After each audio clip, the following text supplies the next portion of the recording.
Velkommen til Mænd, der snakker. En podcast, hvor vi taler om vores oplevelser om det at være mand i det moderne samfund. Jeg hedder Morten. Jeg hedder Nikolaj. Og jeg hedder John. Vi er i alderen start 30 til over 40. Jeg er tidligere soldat. Jeg er journalist. Jeg er ligestillingsaktivist. Vi snakker om alt det, der er sjovt, det, der gør ondt, og det mænd ikke er gode nok til at tale om sammen. Hej, og velkommen til Mænd, der snakker. Så er vi her igen. Vi er for anden gang på den nye lokation med den flotte havudsigt og det gode udstyr.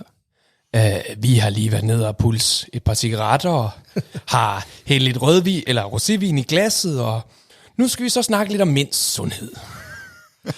Må jeg bare lige kort bryde ind og sige, oprindeligt så introducerede vi det her begreb, da vi fandt på podcasten om, at det godt lige vil nævne, hvad vi havde indtaget, og måske lige havde fået lidt at drikke, fordi vi sådan tænkte, det er et meget maskulin rum, at sådan forholde sig til, at her er nogle gutter, der lige har fået et par bajer, og lige sidder og har sådan lidt mandemænd, mens vi sidder og snakker.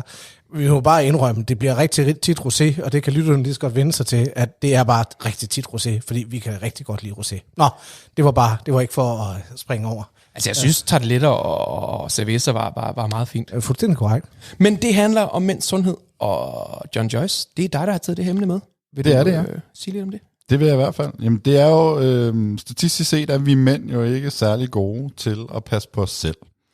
Vi går væsentligt færre gange til lægen end vores kvindelige modpoler. Og ikke modpoler, medmennesker, må vi heller sige. Og vi ignorerer faresignaler i langt højere grad. Vi dør også, især når vi er single, væsentligt tidligere end kvinder. Så der må jo være et eller andet, der ligesom gør, at vi bare ignorerer ting, eller lader det stå på lidt længere, før vi faktisk reagerer. Og det synes jeg er rigtig, rigtig spændende. Og jeg ved jo også, og kan høre på mange kvinder især med partnere, at de ofte siger, at de skal slæbe deres mand til lægen. Ikke? Han kan ligge derhjemme med 12 brækkede ribben, den ene arm skåret af, og et helt sort ben, og sige, den der Black Knight fra Monty Python, ikke? It's a flesh wound. Altså, de skal hive dem til lægen nærmest.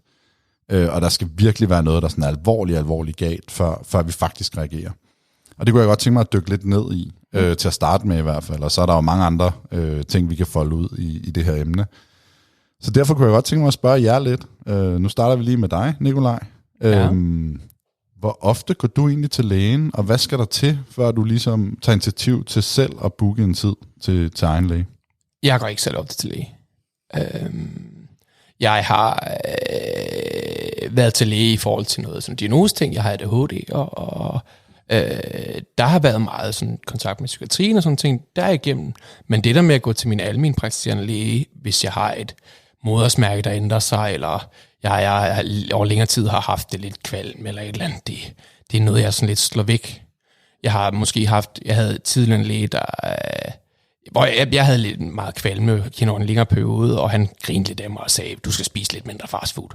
Og sådan nogle oplevelser har måske også lidt været med til at gøre sådan, hvis jeg prøver at tage det seriøst, så bliver jeg grinet af. Så tror jeg bare ikke, jeg gør det særlig meget. Og jeg ved godt, at min mor har altid sagt, at jeg skulle være min egen læge, og sørge for at gå til læge. Jeg får det bare ikke gjort.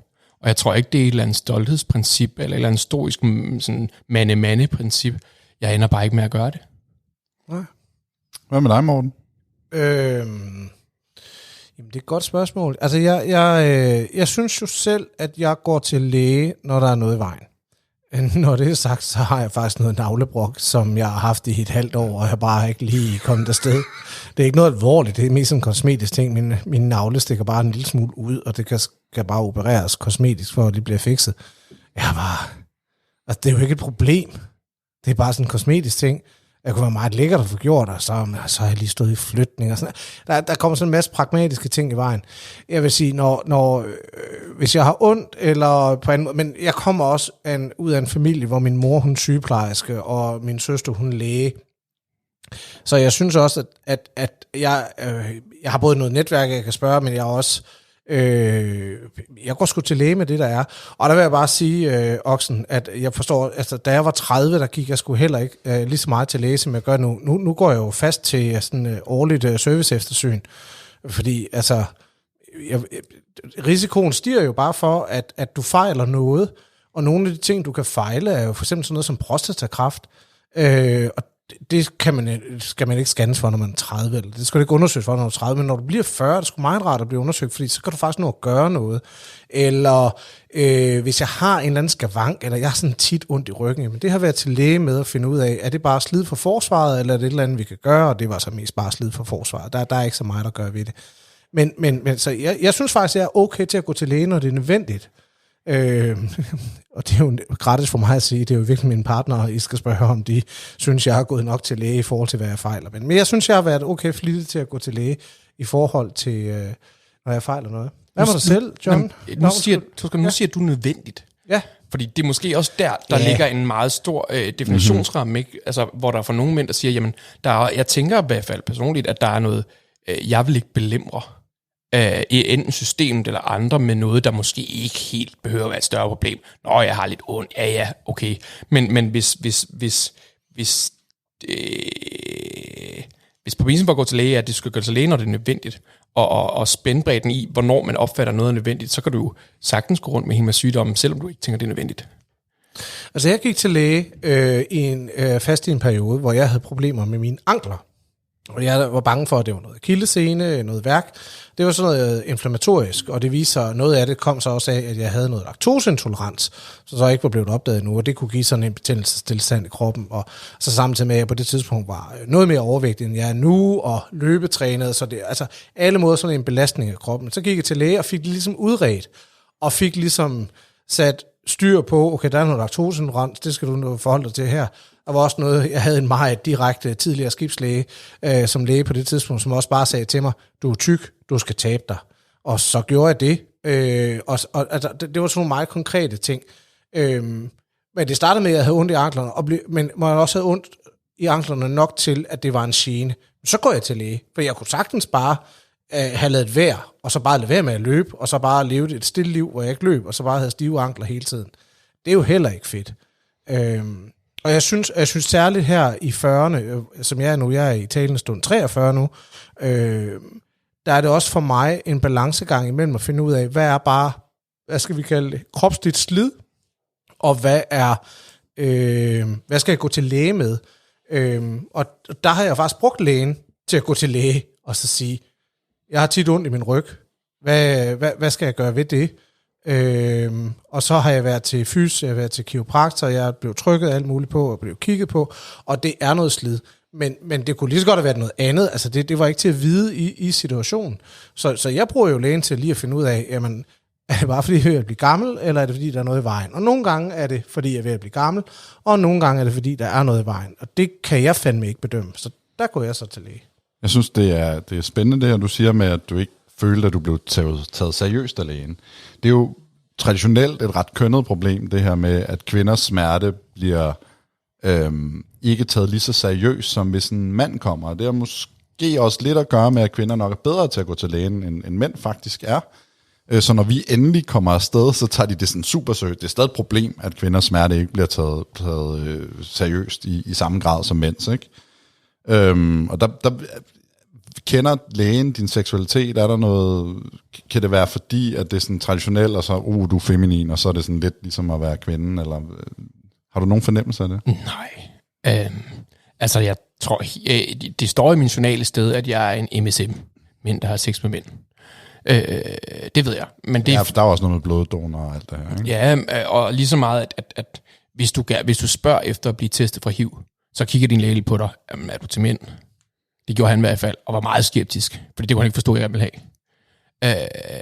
have. Det synes han var vildt mærkeligt. Ja, det er fordi, jeg lavede et undrende sådan ansigtsudtryk til Nikolaj. Det kan man selvfølgelig ikke men, og der blev jeg nødt til at forklare, men det er fordi, jeg er homoseksuel. Nå, okay.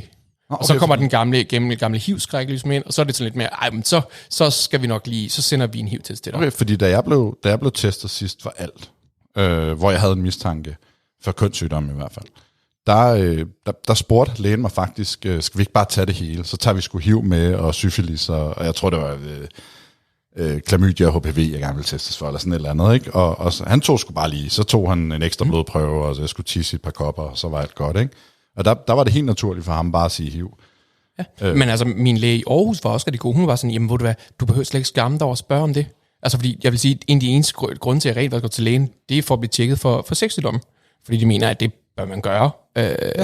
Nu kan jeg ikke blive gravid, så der er ofte, hvor vi ikke bruger kondom i mit miljø. Og så er det fandme vigtigt, både for dig selv og for dem, du har sex med, at du bliver testet. Men hende i Aarhus, hun var sgu bare, jamen, vi kaster dem i nakken på dig så mange gange, du har lyst til. Det var ham i København, så bare ikke lige helt ude på Amager. Jeg tror også, og nu kommer jeg med endnu et homoperspektiv, der ligger jo noget kæmpe forskrækkelse og nogle sådan kollektiv ar inden for homomiljøet fra HIV, fra tiden, hvor man virkelig, virkelig var bange for HIV og AIDS. Og vi har i Danmark noget, der hedder Checkpoint, som jeg også har brugt en del, som er et uforpligtende tilbud, hvor du kan gå op. Det plejer at være i Aarhus, Odense og København. Og så blive testet for HIV og gonorrhea, uden at skulle give dit navn, uden at skulle oplyse noget. Det var helt uforpligtende. Du kunne bare komme ind, og der var en sygeplejer, der gjorde det. Det må vi jo være forstå ved at lukke ned nu her, de fleste steder. Okay. Så jeg ser der, nu vil jeg give et fremtidsperspektiv, hvordan ser mænds sundhed udvikle sig. Men det virker til, at vi vil afvikle nogle af de meget gavnlige tilbud, der er i forhold til sexsygdomme og mænd, særligt homoseksuelle mænd. Det kan jeg da blive ret ked af, egentlig. Jeg tror, det er i forbindelse med, jeg synes, det er ærgerligt, fordi de tilbud er rigtig gode. Der er også flere nu har Bispebjerg her i København, for eksempel. De har jo en kønssygdomsklinik, hvor du bare kan møde op. Ja. Du behøver ikke bestille tid, men de får jo selvfølgelig, at det ryger i din journal. Det er jo ikke sådan, så det er 100% anonymt. Men det gør det ikke her i Checkpoint. Ja, okay. Og det er også, jeg tror også særligt for mænd, der ikke er danske statsborgere, har det været et vildt vigtigt tilbud. Jeg tror også for at svare på mit eget spørgsmål. Nej, men det gør ikke noget. Det kommer meget an på, om jeg går til lægen, hvad det er, jeg tror, der er galt. Og hvor meget tabu eller skam, der er forbundet med det. For nu afslører jeg jo for nogle par afsnit siden, at jeg faktisk er omskåret, og det er ret for nylig. Der gik jeg nok lidt længere, end jeg burde, fordi jeg tænkte, om det går over sig selv, eller sådan, du ved, altså det strammede jo ind det hele, ikke? Og så er man sådan, det er jo ikke normalt, vel? Men jeg har altid, jeg har aldrig haft sådan helt, det bliver meget personligt, helt løs forhud, men nu var det sådan ligesom et problem. Men det gik jeg alligevel med i lang tid, før jeg sådan, jeg tænkte, nu gør jeg sgu noget. Altså nu tager jeg fat i lægen, ikke? Og så var der en anden gang, hvor jeg følte, jeg havde et eller andet i halsen. Sådan, det føltes som om, der var et eller andet inde i min hals, som ikke bare sad fast, men som sådan ligesom var vokset der. Og jeg blev vildt nervøs, ikke? Der var jeg ret hurtig til at tage fat i egen læge, og derefter kom til en halslæge, som scannede mig, og der var ingenting. Altså det var vitterligt bare mig, der havde bildt mig selv noget ind, eller i hvert fald haft en fornemmelse, som ikke rigtig var der. Da du så fandt ud af, at du ikke fejlede noget i den der halssituation, følte du så en skam? Nej, det gjorde jeg ikke. Og det er faktisk en bekendt, jeg har, som engang sagde til mig, jeg tror, hun formulerede det rigtig godt. Nu skal jeg se, nu løsciterer jeg lige her. Ja. Prøv at vi har en flok mennesker, der har brugt altså en tredjedel af deres leveår, og som vi har betalt deres uddannelse for at nørde med vores krop. Brug dem. Det er jo det, de vil. Det er jo det, de har. Altså, du dedikerer dig til at blive læge. Du er en nørd inden for kroppen og for sundhed og for fysikken og sådan noget. Og hvorfor ikke bruge dem? Altså, det er derfor, vi betaler vores skat jo. Det er jo for at have de her mennesker til rådighed. Så gå der til dem. Men det er jo lidt det, der er pointen i, at jeg tror særligt rigtig mange mænd, jeg vil faktisk sige, jeg kender også, men det kan være noget demografisk, kender også rigtig mange jyske kvinder, som heller ikke går til læge ud af den samme, man vil ikke være til belemring, eller man frygter, at man går til lægen, og måske er bekymret for, at det kan være noget alvorligt, og det kan både være fysisk og psykisk, at man går til lægen med et eller andet, man er bekymret for, at det kan være alvorligt, og så får man at vide, nej, dit store fjols, det der er jo ikke, altså, du fejler jo ikke noget. Og så står man der og føler sig som en idiot. Den der stolthed, eller belemring, eller hvad fanden det er, der ligger der, at den hører jeg gentaget igen og igen og igen og igen ved så mange. Og bliver du også en frygt for, hvad nu hvis jeg kommer ind, og der så rent faktisk er noget galt? Ja, jo, det er jo den, ingen tør sige. Ja. Men det er rigtigt. Der er jo det med halsen, jeg kan huske, jeg var vildt nervøs. Jeg var sådan, jeg har fået kræft i halsen, det er forfærdeligt, jeg skal dø i morgen. Altså, de dage op til og sådan noget ventetiden, ikke? Det var forfærdeligt jo. Ja. Og altså, jeg lavede jo også den fejl, jeg gik ind og googlede, ikke? Altså, klump i halsen, ikke? Og der de første 23 hits er jo 23 former for cancer, ikke? Man kan have og sådan noget, ikke? Altså, det hele kørt rundt, ikke? Og jeg skulle også barbere mit skæg af, fordi jeg skulle ligesom scannes og sådan noget, ikke? Og jeg havde virkelig en virkelig sød halslæge. Han havde en kigger ned gennem næsen og kiggede dernede, og han scannede mig på halsen med sådan en scanner. Og så sagde han, du har bare en virkelig muskuløs hals. Så blev jeg sådan helt, flytter han med mig, eller? Og det er jo bare det, alle mennesker har at vide, når de går til læge, det var, du har bare en virkelig muskuløs hals. Jamen, jeg havde jo bare en sådan, altså en unormal muskuløs hals. Nå. Jeg ved ikke, om det er, fordi jeg godt trækker mine skuldre meget, eller sådan noget. I don't know. Jeg træner ikke hals. Det forklarer den dybe stemme. Det er smørtenorden fra Nordsjælland. Hvorfor tror vi, kan vi sætte nogle flere ord på, hvorfor vi tror, at mænd er så dårlige til at gå til læge? Jeg tror, at det er jo så helt sikkert et sammensat og komplekst problem. Jeg tror, der er nogen, der har mangel på tillid til lægevæsenet. Jeg tror, der er nogen, der er for stolte til at gøre det. Jeg tror, der er nogen, der er for bange til at gøre det. Og så tror jeg, nogen, der er for... Jeg burde kunne klare mine egne problemer selv, så derfor gør jeg ikke noget ved det. Eller en rigtig mand, han kan sgu bare arbejde sig igennem det. Ja, nu kommer jeg tilbage til en af de ting, jeg havde lovet i tidligere afsnit, nemlig den her manbox, hvor at man har delt maskulinitet op i 7 forskellige bokse, sådan traditionel maskulinitet. En af dem, og den første boks, hedder self-sufficiency. Du skal klare dig selv som mand. Det er der utrolig mange mænd. De præcise procenter kan jeg ikke huske, men det er, vi er godt oppe i 50'erne, hvis ikke 60'erne, for at en mand skal kunne klare sine egne problemer. Og det er jo en ret bred definition, men det tror jeg også, mange mænd mener, ligger inde under det her med, at hvis du har lidt ondt i armen, det skal du fandme bare kunne klare selv. Du ved, det skal løbes væk, ikke? Hvor sportsskader og sådan noget er mere sådan legit at have som mænd, så der går man til lægen, og hvis du brækker et ben, jamen, så kan du ikke bevæge det, så selvfølgelig går du til lægen, ikke? Men det her med sådan, du ved, en lidt stikkende smerte i brystkassen eller sådan noget, jamen, det tror jeg mange tænker, det skal lige gås væk, og det er nok bare en muskelskade, og jeg har også løftet nogle tunge ting, og det var måske fordi, at et eller andet, ikke? Og der tror jeg, mange har den her med, at hvis ikke de kan klare nogle små smerter selv, jamen, så er de ikke rigtige mænd, vel? Ja. Jeg vil også bare lige, der er jo også de her mænd, som jo, jeg ved ikke, om I har mødt dem på jeres arbejdspladser, men jeg har mødt rigtig mange på mine arbejdspladser, som jo praler af, aldrig har haft en sygedag. Og de fik jo problemer under corona, fordi de jo aldrig har haft en sygedag, men gud fri mig vel, hvor har de fucking været syge, og bare siddet og hostet deres fucking influenza-virus, ud over hele kontorlandskabet. Men de praler jo af, aldrig har haft en sygedag. Det er jo en ting, det er jo en stolt ting, man kan sige på sin arbejdsplads. Jeg har aldrig haft en sygedag. Så har man 1-2 Panodil og stoppet næsen med næsespray, og bare taget på arbejde og siddet der med 40 feber og kørt igennem. Og hvor mange af dine kollegaer er der så smittet af den proces? Jo, 100%. Altså, pointen er, at det er pisse dårligt for den generelle folkesundhed, men det er ikke så godt for dit skrøbelige maskuline ego, at du pludselig skal tage 2 dage hjemme på sofaen. Og de fik jo problemer under corona, fordi der fik de fandme at vide, at de skulle tage hjem. Og der var altså nogle mænd, også i mine bekendtskabskreds, men også sådan på mine arbejdspladser, som virkelig fik sat det hårdt op over for sig, at de var ikke velkomne, hvis de var syge.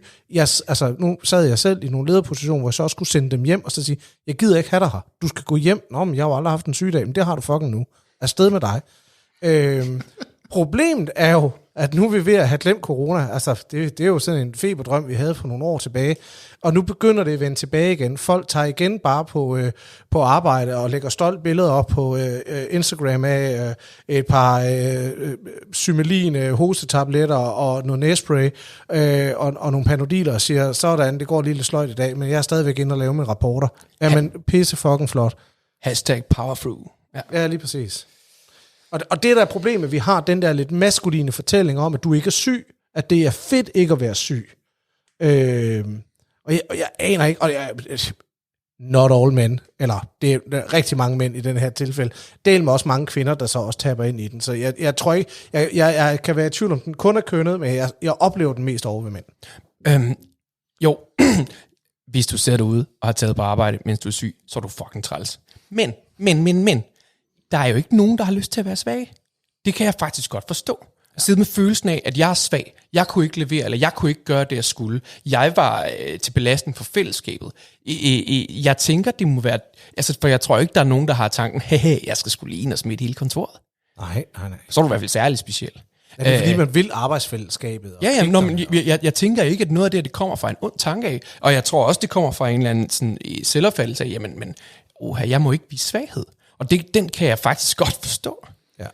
Ja, og så, altså, nu kommer aktivisten lidt op i mig, ikke? Så er den her hyperkapitalisme, ikke? Hvor at vi skal vride ressourcerne ud af hver enkelt medarbejder. Så nu har corona også lært os, at vi kan arbejde hjemme. Og det er der også rigtig mange, på min arbejdsplads kan jeg se, der er sådan, om de er syge, men de føler sig ikke helt syge nok til ikke lige at slå bærbaren op og sidde og arbejde lidt. Og så kan det godt være, at de ikke kan udføre alle opgaverne, fordi de hoster og hakker, men de kan i hvert fald lige sidde og skrive nogle mails, eller lige sidde og ordne nogle sager og sådan noget, ikke? Hvor det jo også er noget, firmaerne i virkeligheden ikke discourager. Altså det er jo ikke, fordi de prøver at tale folk fra det, for de får jo gavn af det. Og der mener jeg måske også, at den kultur, den virksomhedsstil, vi sådan har bygget op, ligger meget op til, at de her medarbejdere også føler en forpligtelse til, at selvom de er syge, og i hvert fald kunne levere det, de kan, ikke?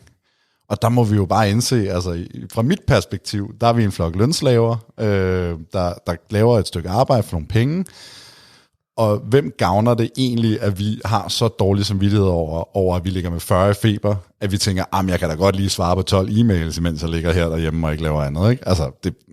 Ja. Jeg er ikke uenig. Jeg hiver lige samtalen lidt tilbage, inden det bliver sådan en samfundsdiskurs podcast. Den kan vi lave en anden gang. Og jeg er ikke uenig.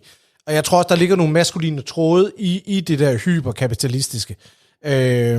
Men jeg tror også, det hurtigt kan blive et andet spor, vi kan derail ud af, fordi vi har alle sammen meget stærke holdninger.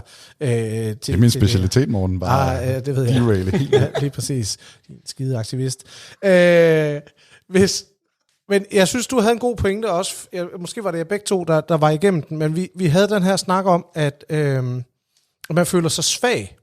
Og jeg tror, at noget af frygten for at gå til læge, er også, at man risikerer at få at vide, at der er noget i vejen. Og vi har jo alle sammen, altså jeg har aldrig selv været indlagt på et sygehus, men jeg har været inde og besøge rigtig mange på et sygehus.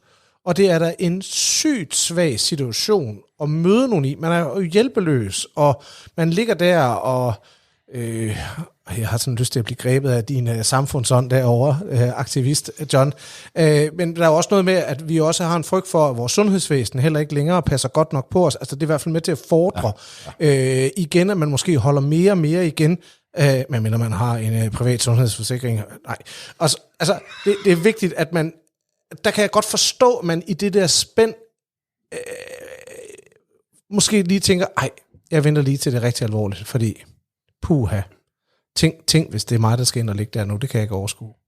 Jeg synes også i den her snak om følelsen af at være svag, at der er på et tidspunkt dukket et begreb op, jeg egentlig gerne vil spørge lidt ind til. Ja. Begrebet man flu. Jeg ved faktisk stadig ikke, hvad det helt dækker over. Jeg har faktisk ikke fattet det. Jeg ved, Morten gør det, for jeg ved, du har sagt det på et tidspunkt. Kan du lige sætte et ord på, hvad betyder? Manfluenza. Manfluenza, ja. Jamen, jeg tror, det er sådan en modreaktion i virkeligheden på de der mænd, der aldrig bliver syge. Altså, at så er der på en eller anden måde kommet en modpol, eller også er det i hvert fald sådan en undskyldning for, at nogle gange så er man så syg, at man bliver nødt til at blive hjemme. Og så tror jeg, at mange mænd har brug for at fortælle i meget store detaljer om, hvor syge de faktisk er, og hvor voldsomt det faktisk føles, og hvor ubehageligt det faktisk er. Også for på en eller anden måde at legitimere, at de er så dårlige, at de faktisk bliver nødt til at blive hjemme fra arbejde. Man kan ikke bare have det lidt småsløjt og så sige, chef, jeg kommer sgu ikke i dag. Nej, det er fordi, man har manfluenza. Altså, man har manflu. Man er meget, meget syg. Og så tror jeg også, det er kommet lidt som kvinderne, der har været lidt sådan, prøv lige at høre her, Palle, så syg, at det simpelthen ikke er være influenza. Men jeg tror, mange mænd har brug for og simpelthen validere, hvor syge de er, for at det er okay, at de bliver hjemme, når man har influenza, og så bliver det sådan en voldsom overdreven beskrivelse af, hvor syge man er. Så det er bare influenza, bare beskrevet meget voldsomt. Så altså det, jeg hører dig sige, er, at det kollektive mande-ego er så skrøbeligt, at vi bliver nødt til at kønne en sygdom, som alle kan få. Jamen, det er jo ligesom, når man køber en boremaskine nede i Silvan, altså går mænd over, og så kører de et Arctic Drill, eller sådan et eller andet, du ved. Ja, men sådan, eller en XL-burger, eller sådan noget, ikke? Hvor det er sådan, og det er meget sjovt, fordi jeg spiste selv en XL-burger tidligere her, før vi gik i gang. Hvor det er sådan, at manflu, det er sådan, ja, som Morten siger, du har behov for virkelig at fortælle, hvor ekstremt det er, og så er det blevet sådan lidt mere, du ved, sådan, nå okay, du snøfter lidt, ikke, og dåner og fortæller verden, hvor hårdt du har det, fordi du er bare så syg med din forkølelse, ikke?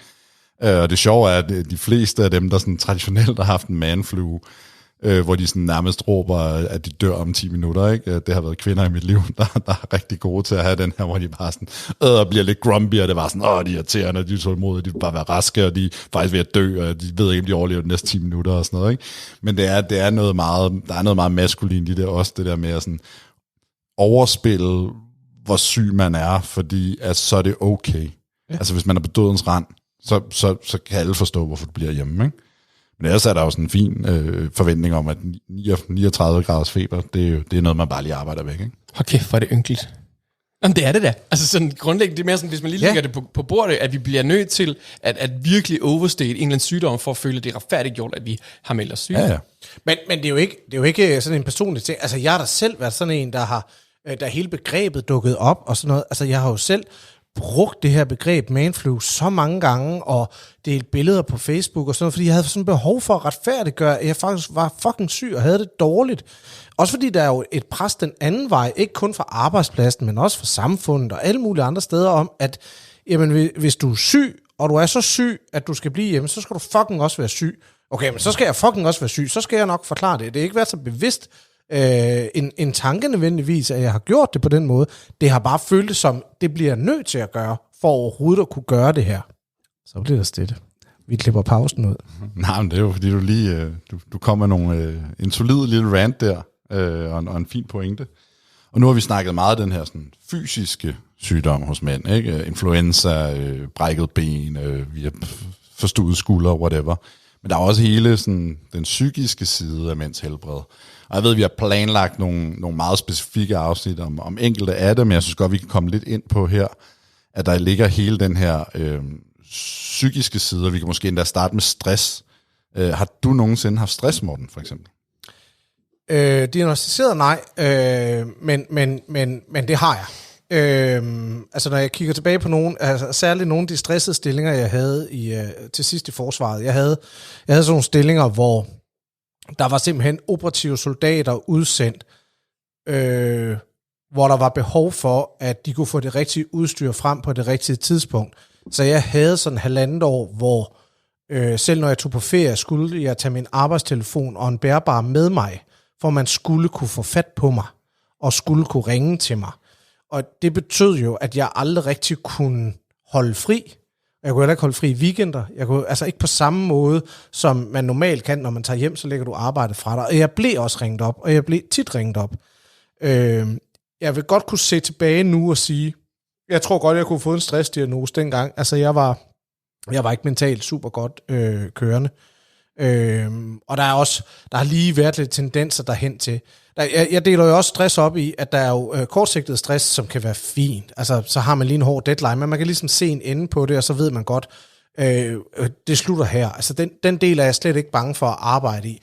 Men den uoverskuelige stress, altså, den har jeg været i, hvor jeg ikke kunne se en deadline på det. Det er sygdommen, jeg mener. Og det er den, vi taler om her. Den har jeg været i, men jeg har aldrig blevet diagnosticeret for det, jeg har aldrig fået behandling for det. Jeg kender rigtig mange, der har det. Hvad med dig, Oxen? Har du... Altså, jeg har ikke diagnosticeret stress.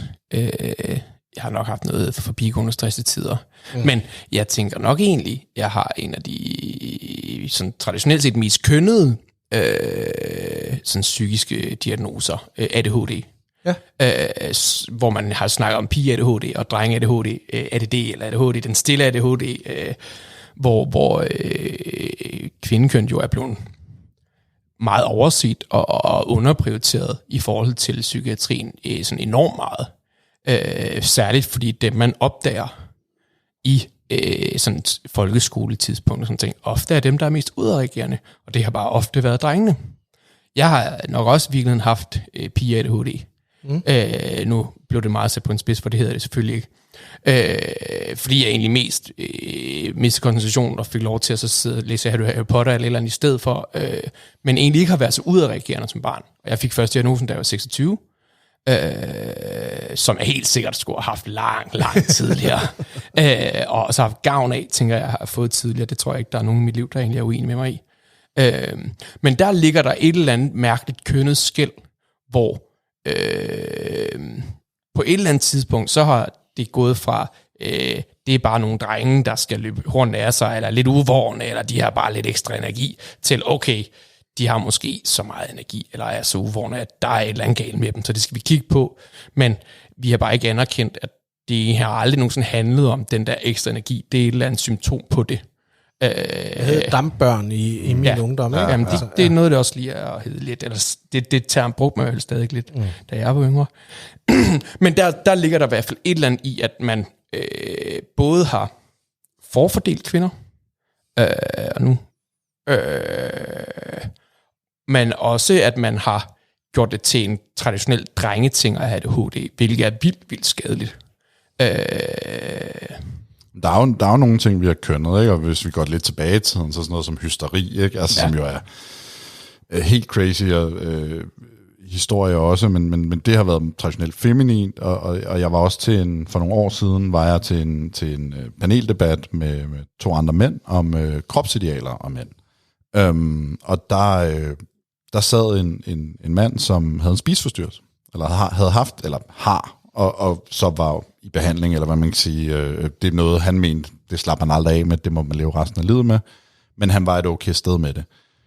Og hans møde, de historier, han kan fortælle, og hans møde med sundhedssystemet, i at have en spiseforstyrrelse som mand, var altså helt crazy, fordi det er noget, mænd ikke kan have, punktum. Altså, det er der stadig mange læger og behandlingssteder den dag i dag, der nok vil holde fast i, at mænd har ikke spiseforstyrrelse. Vi kan ikke få anoreksi, vi kan ikke få bulimi, altså, men faktum er, at det kan vi.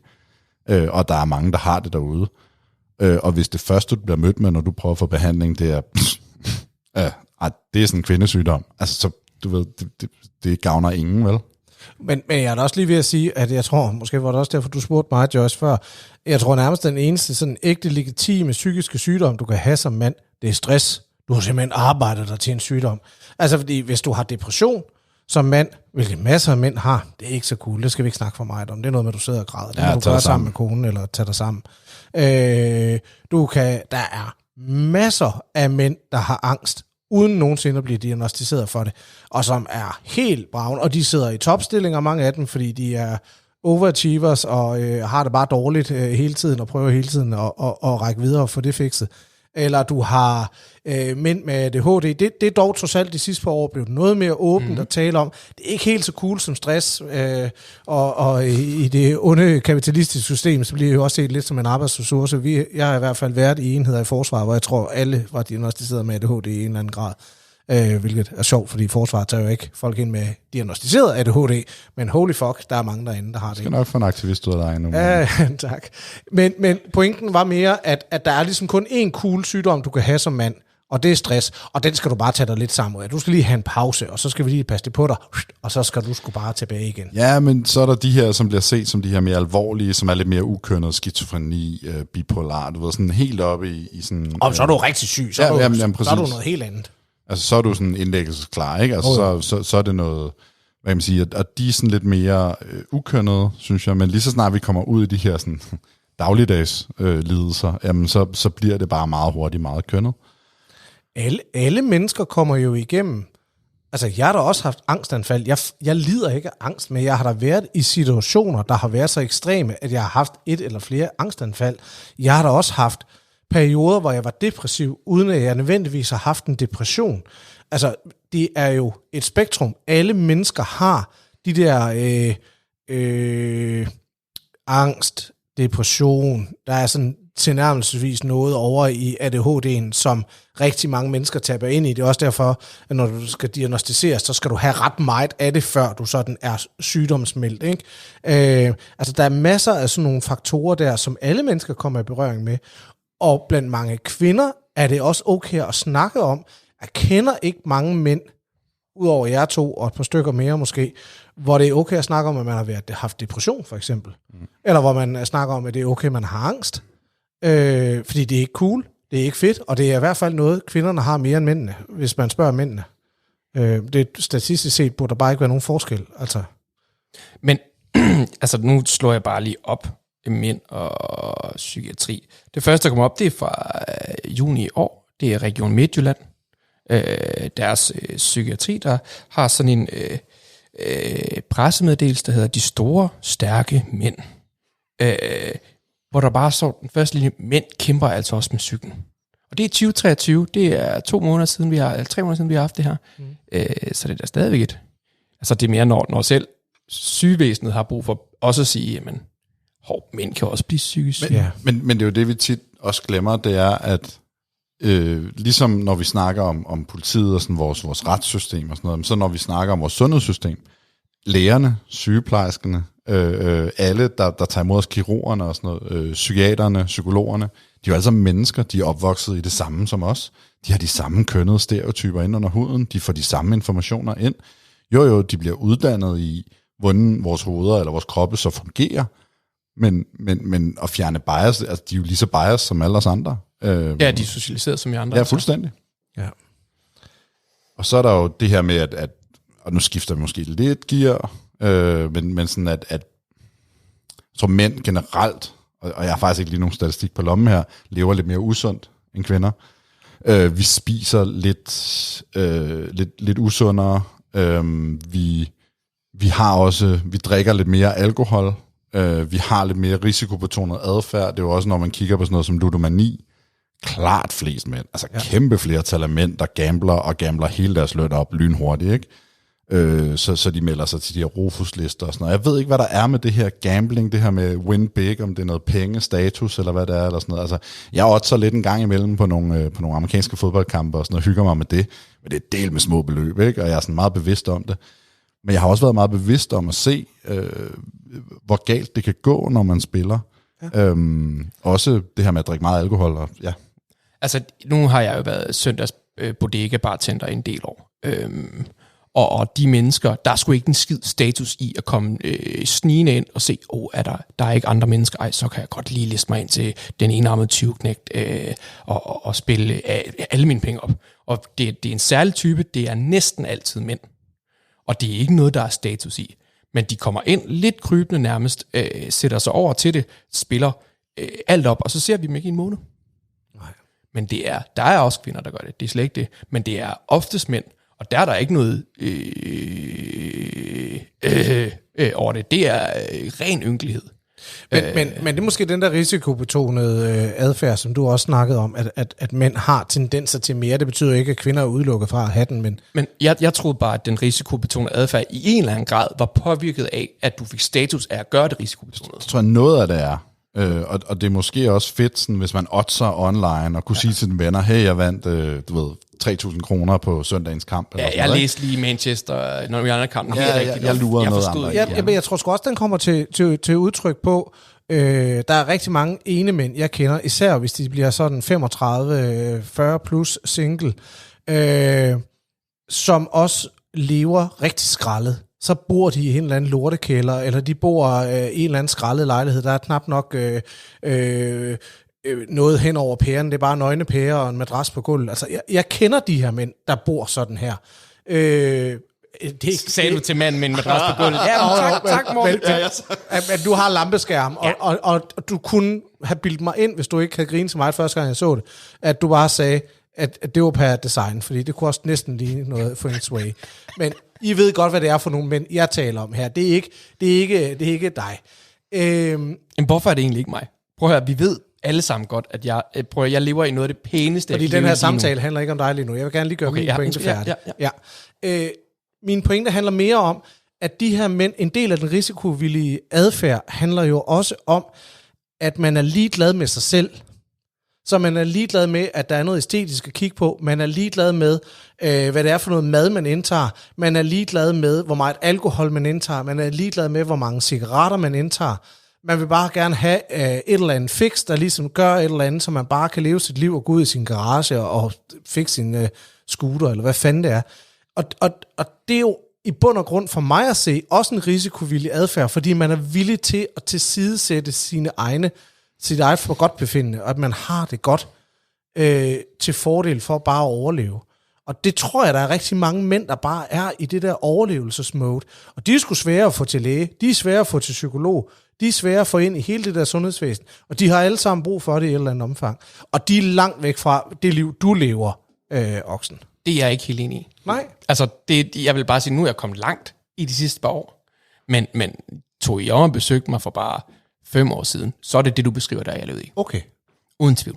Altså, jeg synes ikke, du bor skrællet nu. Nej, men jeg er også virkelig, altså det er også, fordi I selvfølgelig kommer nogle gange, når det går bedre, ikke? Men du flyttede til storbyen. Ja, og det er ikke, fordi jeg har et eller andet ønske om at gøre det, men altså sådan Men noget af det er vel også prioritering. Altså, er det et sted, du bare er og falder om og sover? Ja. Eller om det er et sted, du sådan nyder. Nu var jeg hjemme og besøgte dig for ikke så lang tid siden, Morten, og I har jo bygget et fantastisk dejligt... Men jeg har altid boet pænt. Jamen, det har du. Jeg har også besøgt dig i din gamle single-lejlighed, og det var også en flot lejlighed. Man havde lyst til at være der. Og det oser af en, der også elsker at bruge tid i sin lejlighed. Det er rigtigt. Hvor andre måske... Altså, jeg ved også, du har så travlt, Nikolaj, så jeg kan godt forstå det der med, at det er egentlig bare et sted, du sover, og du skal jo ikke skamme dig over gæster, for der er ikke skrællet. Nej, men du ved... Ja, det var heller ikke, jeg ville også vildt gerne... jeg er jo opdraget til at sørge for at rydde op og sådan ting. Jeg har bare aldrig helt kunne leve op til det. Det er også og jeg har aldrig helt følt samme trang til at leve op til det. Det er også en af Jordan Petersons rigtig gode råd, der er, man som ung mand skal rydde op på sin værelse. Det er en dåse, vi åbner på et helt andet tidspunkt. Jeg vil gerne lige trække den lidt tilbage til det her risikobetonede adfærd og så videre, fordi der er jo noget af deres status i alkohol helt tydeligt. Jo mere du kan drikke, jeg drak en hel flaske vodka og 6 bajer, så er der status blandt i det maskuline fællesskab. Der er vel også noget status i sådan, jeg tog lige en bag coke eller sådan noget, altså fordi det er jo ikke kun alkohol, det er jo også stoffer. Eller jeg røg, 12 joints på Roskilde Festivalen eller sådan noget. Men der er jo ikke status i at skyde heroin ind, og det er jo sådan den der sådan glidebane, man kan komme ud på med gateway drugs og alt det her. Mit spørgsmål til jer vil så være, tror I, der er en forbindelse mellem det med, at der er noget skam, eller noget med, at man ikke snakker om, at man er for eksempel deprimeret, til at så slukker man ligesom den smerte med alkohol eller stoffer, og langsomt så bliver den glidebane ligesom sådan, er det derfor, at der for eksempel er mange flere mandlige misbrugere derude? Altså jeg tror i hvert fald som ung mand, at der er 0 status i at gå til læge. Der er kun status i at drikke bajer, du stamer og tage stoffer. Sådan for at sætte det lidt hårdt op. Får du masser af street cred for. Og hvis du er, og jernbarken er ikke helt vokset sammen endnu, og du er i de der maskuline rum, du er ved at finde din egen rolle som mand og så videre, så kan det sgu også være meget sårbart at skulle gå til læge og få at vide, der er noget i vejen, og alle de der ting. Og der er jo også masser af mænd, som har haft meget alvorlig sygdom tidligt i livet, som så har overlevet det, og så er kommet videre, fortæller jo også om, hvor store traumer det har givet dem, og har oplevet alvorlig sygdom så tidligt og så videre. Så jeg kan godt forstå, hvorfor mange af de der unge mænd, de ender der. Problemet er jo bare, at det giver jo et mismatch. Altså, det gør jo så, at du vender dig til ikke at gå til læge, og så får du det aldrig ind, og så bliver det pludselig først, når du får en partner, der så siger til dig, Claus, måske skulle du tage at gå til læge med den der tommelfinger, eller måske skulle du gå til læge med altså de der helt tydelige psykiske problemer, du har, i stedet for at tage coke. Men det bliver bare først rigtig sent, fordi vi giver det status ikke at gøre de her ting, og kun gøre de fede ting.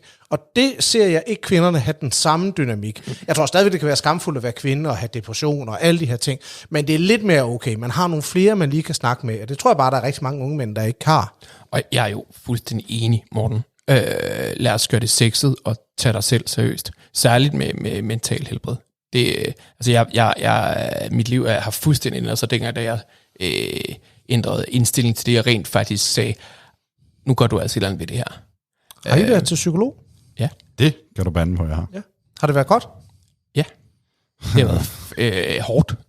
Er det endt godt? Måske skal jeg sådan spørge sådan i stedet for.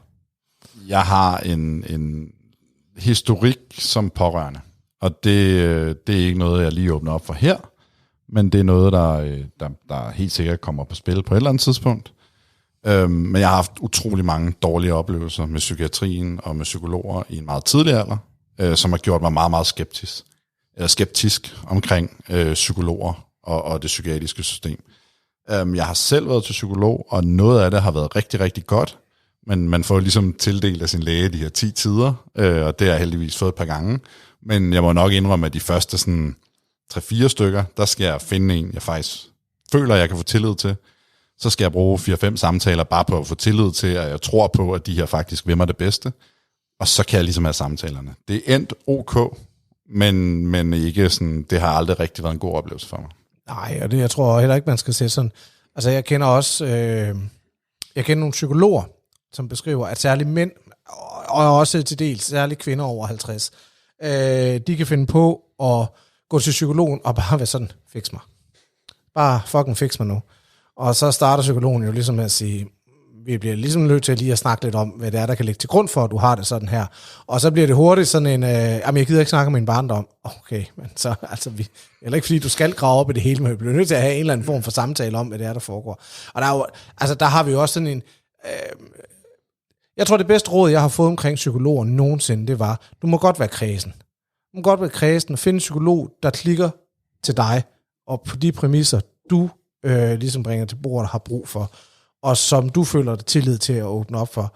Og så, når du først tager hund på den byld, så håber jeg også, at du får den oplevelse, jeg har i hvert fald haft, når jeg har været til psykolog, det der med, at der faktisk er et tredje sted, du kan gå hen, som ikke er familie, som ikke er venner, men som bare fucking bliver betalt i dyre domme for at sidde og høre på dig og lukke dit lort ud, og sådan en, der kommer med gode hjælpende spørgsmål og råd til, så du kan få det vendt og komme i bund med det. Du skal ikke forvente, det fikser det hele, men hold da kæft, det kan hjælpe med at få parkeret noget, eller give noget retning, eller bare gøre, at du føler dig grebet i det. Og det vil jeg vil ønske, at alle mennesker kom forbi en psykolog, de stolede på et eller andet tidspunkt af deres liv, mindst én gang, og bare lige fik vendt verden. Jamen, jeg fandt faktisk også en for, det er 4-5 år siden. Så havde vi 5 rigtig, rigtig, rigtig gode samtaler. Og så stoppede hun og flyttede over til en børneklinik og begyndte at være psykolog for børn i stedet for. Og så har jeg lidt on off haft prøvet nogle forskellige og sådan noget, men jeg har ikke på det sidste haft behov for det, men jeg har faktisk kigget ind i det her for nylig, for ligesom at genoptage det. Men der er stadig et eller andet inde i mig, der sådan baseret på nogle oplevelser, som ikke engang er mine, som er andres oplevelser, som jeg har været pårørende til, der gør mig meget skeptisk overfor. Og så er der jo mange mænd, der ikke aner, hvordan de skal starte hos en psykolog, fordi de har jo, og det tager vi altså, vi har også snakket lidt om det i forhold til, om mænd har følelser. Hele den der snak om, hvordan i tale sætter jeg mine følelser over for andre mennesker.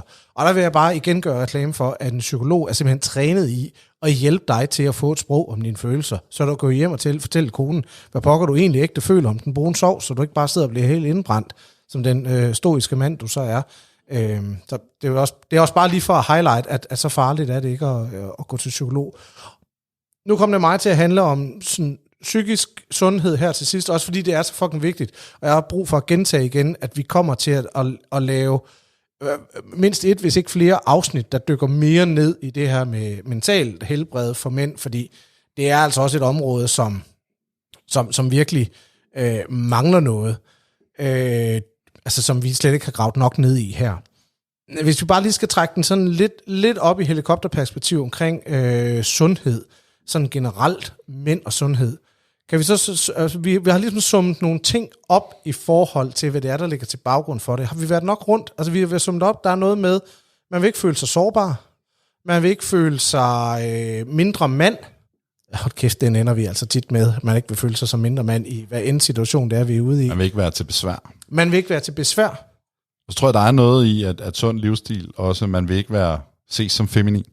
Og sund livsstil bliver bare brandet meget som feminin. Altså, så skal du tage en proteinshake i stedet for. Det er meget mere mand. Ja, men sådan noget, altså vegetarisme eller veganer eller sådan noget, det er altid sådan, så er det sgu altid en sund kvinde, der står der i sit sportstøj, ikke? Og sådan, du ved, og hvor mændene, de skal have en stor fed bøf, og der er jo ikke noget usundt i at spise varieret. Det er heller ikke, fordi man skal diktere noget. Jeg er selv alt spisende. Men der er bare et eller andet med, at sundhed, som ikke er rene muskler, altid stort set af kvinder, ikke? Det sidste aspekt, jeg godt kunne tænke mig lige at snakke lidt om, det er sådan et underspillet aspekt, som man tit glemmer i sundhed. Det er sådan noget med, hvornår har I sidst været til tandlæge? Jeg har den vilde tandlægeskræk. Tandlæge tror jeg er et af de steder, hvor jeg bliver ved med at bilde mig selv ind, at det behøver jeg ikke gøre, for jeg har ikke ondt nogen steder. Efter alt, hvad vi har talt om i dag, Joyce. Ja. Ja. Det er som om tandlæge er lidt anderledes, ikke, for mig. Sidst jeg var til tandlægen, det er 1,5 år siden, tror jeg. 2 år siden. Okay. Hvad med dig, Nikolaj? Har du nogensinde været til tandlæge som voksen? Det er ikke særlig sødt, det her, Morten. Jeg har ikke været til et ordinært tandlægetjek, siden jeg gik i folkeskolen. Nej. Jeg har 1 gang fået en visdomstand herud, og det er udelukkende det. Jeg tror ikke, det er unormalt. Nej, prøv at høre, det er det samme historie, jeg kommer til at fyre af. Ja, ikke helt. Jeg har været til tandlæge, men jeg tror, det er 5 år siden, jeg sidst har været til rigtig tandlæge. Og så har jeg fået lavet noget i forbindelse med, at jeg skulle udsendes. Så skulle man fjerne nogle visdomstænder og noget værk, som jeg ikke havde bøvlet med det dernede. Det er det. Og jeg tror, det er... Og der tror jeg, altså der er min overbevisning fra forhold og veninder, det er rigtig meget mænd, der ikke går til tandlæge. Vi har bare dårlig ånde, dårlig tandkød, men det gør ikke ondt, så vi gør ikke en skid ved det. Og nu begynder man jo at linke dårlig tandhygiejne op med mental helbred og utrolig meget immunforsvar, sygdomme og skidt og lort. Og vi triller jo ikke afsted, fordi vi kan ikke mærke det. Så bare hvis man sidder derude som lytter og tænker, nu har vi hørt på de her 3 helligfranser i utrolig lang tid. Altså vi er, når det kommer til stykket, ikke nødvendigvis meget bedre end alle jer andre derude. Altså, nu har jeg jo selv erklæret, at jeg næsten aldrig går til læge, aldrig går til tandlæge. Men jeg ved ikke, hvor meget hellig frans jeg føler, jeg har været i den her, skal jeg være helt ærlig. Der bliver jeg også lige nødt til... Men nu vil jeg lige sige noget, fordi Morten, du ved, jeg spiser husk. Altså, jeg spiser jo loppefrøskaller, altså sådan, ligesom din far. Ligesom min far på 74. Ja, så jeg tager mig af min tarm som en mand på 74. Nej, det synes jeg, Jamen, jeg tager probiotika herover, sådan nogle mælkesyrebakterier, og jeg tager D-vitamin og vitaminpiller. Det er fordi, jeg vil sige, der skete noget med mig under coronastyrelsen. Nu følger jeg sådan med, eller coronaepidemien, nu følger jeg med i Sundhedsstyrelsen. Nej, ikke coronastyrelsen. Nu er der bare en masse, nu giver du bare en masse føde til en masse konspirationer. Og velkommen til Men in Black via Sound herovre. Men nej, altså, og de har lige lavet nye anbefalinger om, at man som mand, som borger i Danmark, både mand, kvinde og alt derimellem, skal tage D-vitamin fra oktober og frem, fordi vi har ikke nok sol. Så noget følger jeg nu, så nu har jeg D-vitamin, og jeg har vitaminpiller, og jeg har fiskeolie. Ja, altså jeg kom jo ind til lægen, og hun sagde, at du skal bare tage dem hele tiden. Ja. Så jeg er åbenbart så bleg. Det jeg tager også D-vitamin. Men der er et eller andet i den her skamvitaminpille, eller den her skamhelsetilskudsting. Fordi jeg har ofte, fordi jeg godt ved, at jeg lever usundt. Det er jo ikke, fordi jeg er fuldstændig blind for min egen mangel på selvkærlighed, eller sådan at tage mig af mig selv. Der er ofte, hvor jeg så køber lige sådan nogle fiskoliepiller, for så kan det være, at jeg lige husker at tage dem og blive lidt sundere, eller så skal jeg også lige huske en multivitamin, fordi så kan jeg ligesom give et eller andet sundhedsaflad til det, jeg godt ved, jeg ikke får gjort. Og det tror jeg faktisk også er en større ting, end man lige tænker. Ja, Morten, kom lige med det direkte relateret. Så vil jeg bare sige, at da jeg var 30, jeg prøvede også at tage pillerne, men jeg kunne ikke rigtig mærke det. Jeg kan mærke effekten nu. Altså nu er min krop, den er så slidt. Jeg har også levet et hårdt fysisk liv, altså i forhold til 11 år i forsvaret og sådan noget. Altså det er sgu nedslidende. Jeg kan mærke, hvis jeg i en periode ikke tager fiskeolien. Jeg kan mærke i en periode, hvis jeg ikke tager min magnesium, og jeg træner meget. Jeg får ømme muskler af det. Og jeg tror sgu ikke på, at det kun er i hovedet. Altså, jeg kan virkelig mærke det i mine led. Jeg spiller også badminton. Mine badminton-sessions er bare fucking meget nemmere, når jeg husker at tage min fiskeolie over et stykke tid. Altså, så nu begynder jeg at ramme den alder, hvor de der små marginaler, de faktisk kan mærkes, hvor jeg som 30-årig, og måske som 20-årig, slet ikke kunne mærke nogen forskel. Man tog den bare pligt. Men nu kan jeg sgu mærke det. Så det er også bare for at sige, at det kommer altså med alderen også på et tidspunkt. Jeg tror også bare, man skal være tålmodig med netop vitaminpiller. Det er over tid. Sammen med at tage et ingefær-shot. Altså det hjælper ikke noget at tage et enkelt ingefær-shot. Du skal ligesom tage det her over længere tid, før det har nogen positiv effekt. Men det jeg egentlig gerne vil tilbage til, det var også tandlægen. For nu sagde du jo, at man skal sgu huske at gå til tandlægen. Der er bare, og nu er det jeg, der har inviteret en aktivist med i den her gruppe, ikke? Der er altså også bare et privilegie, for tandlæger er ikke fucking billige. Nej. Er du galt, de dyre, ikke? Ja. Og det er derfor, jeg ikke går til tandlæge. Det er ikke, fordi jeg elsker at gå til tandlæge. Altså, jeg havde en skoletandlæge, en sagde engang til mig, fordi jeg kunne næsten finde på at lade som om jeg havde ondt i tænderne for at komme til tandlæge. Altså, hvis det var så grineren, og så var der lattergas og sådan ting. Og jeg kan engang få kommentaren, at du kan ikke tømme tanken. Den er meget stor. Så der er altså et aspekt i, at der er rigtig mange mennesker, der lever paycheck til paycheck, og de kan sgu ikke lige... Altså, og jeg var så privilegeret, da jeg var til tandlægen, og jeg er tandlægeskræk, som jeg sagde tidligere. Jeg brugte, 1.200 kroner på at bedøve hele min fucking mund, så jeg slet ikke kunne mærke noget som helst, der bare lå, og du ved, hele vejen hjem gik med min klud under, fordi jeg gik og savlede, ikke? Men der er nogle priser der. Jeg ved godt, der er push nu for at få det gjort mere, for at få det ind under sygesikring og sådan noget. Men jeg tror, at rigtig mange afholder sig fra netop tandlægen, fordi det er en udgift. Det er til forskel fra din egen læge, hvis de kaldte dig ind en gang om året, og det ved jeg også, der bliver arbejdet lidt på, at mænd i en vis alder skal have sådan en sms-reminder, hey, book lige en du ved, sådan en generel sundhedsundersøgelse og sådan noget, ikke? Men der er også et aspekt i, at mænd tjener mere end kvinder. Så jeg tror... Det ved jeg sgu ikke. Men det er jo vores podcast, og vi kan jo mene og føle, hvad vi har lyst til. Jeg føler i hvert fald, at der er et eller andet med... Jeg tror bare, der er flere mænd, der ikke går til tandlæge, som faktisk ville have råd til det. Men de gør det ikke, fordi at det gør man ikke. Det er bare vigtigt for mig også lige at få med, at det jeg er med altså på, en solid udgift for mange. Og især på SU, eller på pension, eller hvad pokker det nu kan være, det forstår jeg. Vi kan vel ikke komme udenom, at undersøgelser i Danmark viser, at du kan se klasseforskel og statusforskel på folks tandsæt. Ja, 100%. Og der er jo også et eller andet. Der er jo også en vis status i at have meget, meget hvide tænder, du ved, de her kridhvide tænder og sådan noget, ikke? Og med de hvide tænder, så tror jeg også, at vi er ved at nå til vejs ende. Jeg tænker lige til sidst, hvis vi skulle give et godt råd, hvis du sidder ud som mand og lytter, og måske godt er klar over, at du enten har købt lidt vitaminpille afladet, eller har glemt at gå til tandlæge eller til læge, hvad er det gode råd? Gå til lægen. Nej, så vil jeg hellere starte et andet sted. Jeg har meget nemmere ved at håndtere min krops sundhed, når jeg er i kontakt med min krop. Og måden, jeg kommer i kontakt med min krop, det er at lave noget fysisk. Det kan være at gå en tur, altså gå ture. Det kan være at vandre, det kan være at løbe, det kan være at styrketræne, det kan være at gå til en sport. Hvad fuck der end skal til. Men når jeg er i kontakt med min krop og laver noget fysisk, så kan jeg også bedre mærke den, og så har jeg faktisk nemmere ved og også vil tage mig af den. Men det er, når jeg er allermest distanceret fra min krop, at jeg også har nemmest ved at glemme den. Så lav noget fysisk. Gør noget, der får dig til at svede. Hvad fanden det så end er? Ja. Det Morten siger. Og fordi hver tur, man går, også selvom det er en kort tur, er en tur, du går mere, end hvis du ikke gik nogen tur. Det lyder sådan noget Lars Løkke, jeg er ude i her, ikke? Og så tror jeg også bare det her med at bruge lægerne. Altså, og det betyder ikke bare at gå til lægen. Men som jeg sagde tidligere, det er en masse mennesker, der har taget en virkelig lang uddannelse, betalt virkelig mange skattekroner for at kunne tage den uddannelse. Og de nørder din krop. Altså det hele deres liv. Man skal næsten være så dedikeret, at det er en virkelig, virkelig lang uddannelse. Altså de kropsnørder, de sindsnørder, brug dem. At det er deres arbejde, de elsker det. Ligesom du elsker,